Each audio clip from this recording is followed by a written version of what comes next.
Беларусь часто называют синявокай, потому что у нас множество водоемов. У нашей краине больше за 20 тысяч рэк.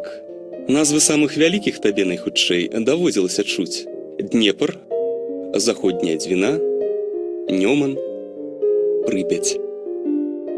10 тысяч азёр – гэта таксама вялікая лічба.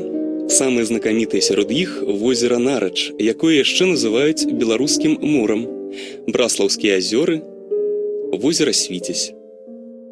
Большасць азёр знаходзіцца на поўнач краіны, у беларускім паазер'і. З'явіліся гэтыя вадаёмы, калі адступаў на поўнач і таяў ляднік. Было гэта шмат тысяч гадоў таму. Запасы прэснай вады захаваліся па сённяшні дзень. У сучасным свеце вучоныя б'юць трывогу, пітной вады на зямлі застаецца ўсё менш.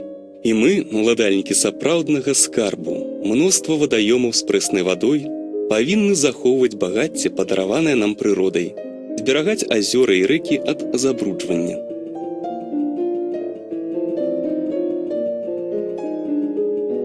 Балоты займаюць вялікую тэрыторыю і таксама, як і лясы, паглынаюць вуглякіслы газ і вылучаюць кісларод. Знакамітыя палескія балоты, мноства маленькіх і вялікіх балот і балацінак Беларусі нястомна працуюць з дня ў дзень, каб магла дыхаць чыстым паветрам не толькі Беларусь, але і ўся Еўропа.